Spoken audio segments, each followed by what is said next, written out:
কোরবানি মাংস 3 ভাগ করার নিয়ম ইসলামে আছে কিনা? 3 ভাগ করা অবশ্যই আছে। কোরআনে কারিমে আল্লাহ তাআলা বলেছেন ফাকুলু মিনহা ওয়া আত'ইমু আল কানিআ ওয়াল মু'তার।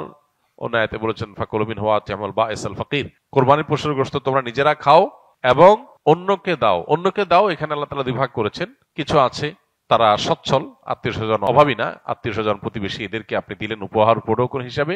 আবার যারা দোস্ত গরিব অভাবী তাদেরকে দিলেন। তাহলে 3 ভাগ করার জন্য নির্দেশনা দেওয়া হয়েছে। এটাকে মুস্তাহাব বলেছেন উলামা ইকরাম। এটা ফরজ বা ওয়াজিব না। কেউ যদি 2 ভাগ করে, 1 ভাগ খাইলো আর 1 ভাগ দান করে দিল, অথবা কেউ বেশি ভাগ রেখে দিল, অল্প সংখ্যক দান করলো, অথবা বেশিরভাগই দান করলো, সামান্য রেখে দিল, এর সবগুলোই জায়েজ আছে। কারণ এই 3 ভাগ করাটা ফরজও না, ওয়াজিবও না।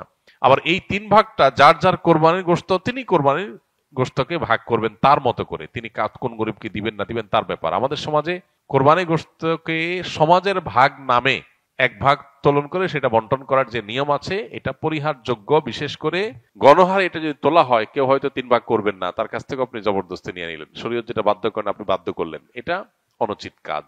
হ্যাঁ, যদি কেউ এরকম উদ্যোগ নেয় যে স্বেচ্ছায় যারা ইচ্ছা তারা দিতে পারেন, আমরা গরিবদের কাছে সুষম বন্টন করে দিব, এটা প্রশংসনীয়। এরকম হতে পারে, স্বেচ্ছায় দেওয়ার ব্যবস্থা থাকলে সেটা ঠিক আছে। কিন্তু বাধ্যতামূলকভাবে সামাজিকভাবে সমাজের ভাগ বলে উঠাই নিয়ে আসা, কেউ নিজের অনিচ্ছা সত্ত্বেও যদি দিতে বাধ্য হয় তাহলে সেটা নাজায়েজ হবে। কারণ নবী সাল্লাল্লাহু আলাইহি ওয়াসাল্লাম বলেছেন লা ইয়াহিল্লু মালু মুসলিমিন ইল্লা বিতিবি নাফসি, কোন মুসলমানের সম্পদ তার মনের সন্তুষ্টি ছাড়া সেটা গ্রহণ করা বা সেটা দখল করা এটা জায়েজ নয়, ভোগ করা জায়েজ না। বিধায় কোরবানির গোশত যিনি কোরবানি দিয়েছেন তাকে আল্লাহ তাআলা দিয়েছেন, এটা তার। সো তার সন্তুষ্টি না থাকলে আপনি সমাজের ভাগ নামে তার কাছ থেকে উত্তোলন করলে সেটা জায়েজ হবে না। তিনি হয়তো তার কোনো আত্মীয়-স্বজন গরিব, তাকে একটু বাড়ায় দিবেন, আপনার সমাজের ভাগে নিয়ে আপনাদের মতো দিবেন, তো এটা তো তার অধিকার খর্ব করা হলো, এটা উচিত নয়। কত টাকা থাকলে কোরবানি বাধ্যতামূলক? কোরবানি আসলে অনেক ইমামদের মতে ওয়াজিব, সেটা বাধ্যতামূলকই বলা যায়। আবার অনেক ইমামদের মতে কোরবানি করা সুন্নাত। হানাফি মাযহাব অনুযায়ী কোরবানি করা ওয়াজিব। কাদের উপর ওয়াজিব? যাদের কাছে যাকাত ফরজ হওয়ার মতো সম্পদ আছে, সেটা 1 বছর যদি নাও হয়, সম্পদের বয়স যদি 1 বছর নাও হয়, যাকাত দেওয়ার জন্য 1 বছর বয়স হইতে হয় সম্পদের বয়স, কিন্তু কোরবানির জন্য 1 বছর বয়স হওয়া লাগে না। এটা হলো যাকাত এবং কোরবানির মধ্যে পার্থক্য। মূল সম্পদের পরিমাণ সমান। যাকাতের জন্য যে পরিমাণ সম্পদ লাগে, কোরবানি করতেও সে পরিমাণ সম্পদ লাগে। এখন 83 বা 85 গ্রাম, বা আমরা রূপায় ভরিতে বললে 52.5 ভরি রূপার মালিক অথবা রূপা কেনার মতো টাকা কারো কাছে থাকলে তারপরে হজ, তারপরে কোরবানি আবশ্যক বা ওয়াজিব। তো এইটার বাজার মূল্য এখন হিসেব করলে 80-85 হাজার টাকা প্লাস মাইনাস হয়, খুব বেশি না।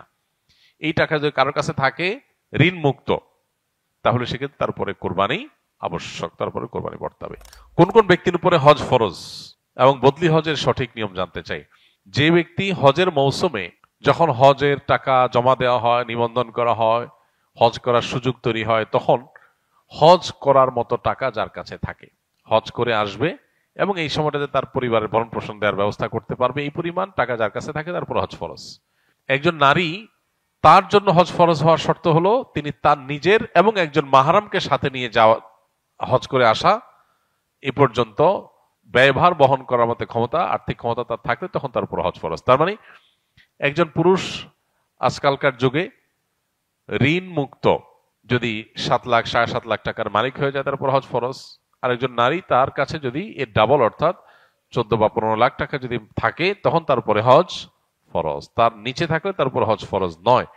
আর বদলি হজের নিয়ম হলো মূল হজ আর বদলি হজ একই রকম, কোনো পার্থক্য নাই। আপনি নিজের হজ যেভাবে করবেন আরেকজনের পক্ষ থেকে হজ একইভাবে করবেন, একই উপায়ে করবেন। শুধু পার্থক্য একটাই, সেটা হলো আপনার নিয়ত থাকবে যে এটা আমি অমুকের তরফ থেকে করছি। শুরুতে যখন এহরাম পরে লব্বাইকা হাজ্জান বলবেন, তখন আপনি নিয়ত করবেন লব্বাইকা হাজ্জান আন অমুক, অর্থাৎ অমুকের পক্ষ থেকে আল্লাহ আমি হজের জন্য হাজিরা দিলাম, লব্বাইকা হাজ্জান, বাস এটা বলে আপনি শুরু করবেন। বাকি সব কাজগুলো সেম, আপনি নিজে যেরকম করতেন একই রকম। এর পাশাপাশি বদলি হজ যিনি করবেন তাকে নিজের হজ আগে আদায় করতে হবে। কেউ যদি নিজের হজ আগে আদায় করে না থাকেন, জীবনে হজই করেন নাই, তিনি বদলি হজ করতে পারবেন না। কি কি বৈশিষ্ট্য দেখে কোরবানির পশু ক্রয় করা উচিত? কোরবানির পশু ক্রয় করার ক্ষেত্রে হৃষ্টপুষ্ট, সুন্দর, সুস্থ, সবল এটা দেখে কিনতে হবে। পশু যদি ল্যাংড়া হয়, খোঁড়া হয়, কানা হয়, অতিশয় দুর্বল হয়, তাহলে সেক্ষেত্রে সে সমস্ত পশু দিয়ে কোরবানি করা জায়েজ নয় বা উচিত নয়। তাহলে কোরবানির পশু হতে হবে ত্রুটিমুক্ত, দেখতে শুনতে যত বেশি হৃষ্টপুষ্ট হবে তত ভালো। তবে এর চাইতে গুরুত্বপূর্ণ বিষয় হলো আপনি কোরবানি কি গোশত খাওয়ার জন্য করছেন, মানুষকে দেখাবার জন্য করছেন, নাকি আল্লাহর জন্য করছেন, এটা গুরুত্বপূর্ণ। আল্লাহ বলেছেন লা ইয়ানালুল্লাহু লুহুমুহা ওয়ালা দিমাউহা ওয়ালাকিন ইয়ানালুহুত তাকওয়া মিনকুম। তোমাদের কোরবানির পশুর গোশত অথবা রক্ত এর কোনোটাই আল্লাহর কাছে যায় না। আল্লাহর কাছে যায় কি? তোমাদের অন্তরের ভেতরে থাকা তাকওয়া, যে তাকওয়ার চেতনার ভিত্তিতে তোমরা এই কাজটা করো। বিধায় ওই দিকটাকে আমাদের বেশি মনোযোগ দেওয়া উচিত। কে কত টাকা দিয়ে গরু কিনেছে, ছাগল কিনেছে, জিতলো না হারলো, এগুলো নিয়ে যে পরিমাণ ডিসকাশন আমাদের মধ্যে হয়, আমরা আসলে কে কি উদ্দেশ্যে কোরবানি করছি শুধু আল্লাহকেই দেখাতে চাই না, বান্দার কাছে কোনো ফিডব্যাক আশা করি, এগুলো নিয়ে এরকম ডিসকাশন বা পর্যালোচনা হয় না। একটু কম দাম বেশ দাম হয়ে গেছে আমাদের অনেক টেনশন হয়, কিন্তু আমরা নিয়তটাতে কোনো ভেজাল হয়ে গেলে সেটা নিয়ে আমাদেরকে দুশ্চিন্তা করতে দেখা যায় না। এজন্য মূল বিষয়টা আমাদের মনোযোগ দেওয়া দরকার। আস-সুন্নাহ ফাউন্ডেশন, উম্মার স্বার্থে সুন্নাহর সাথে।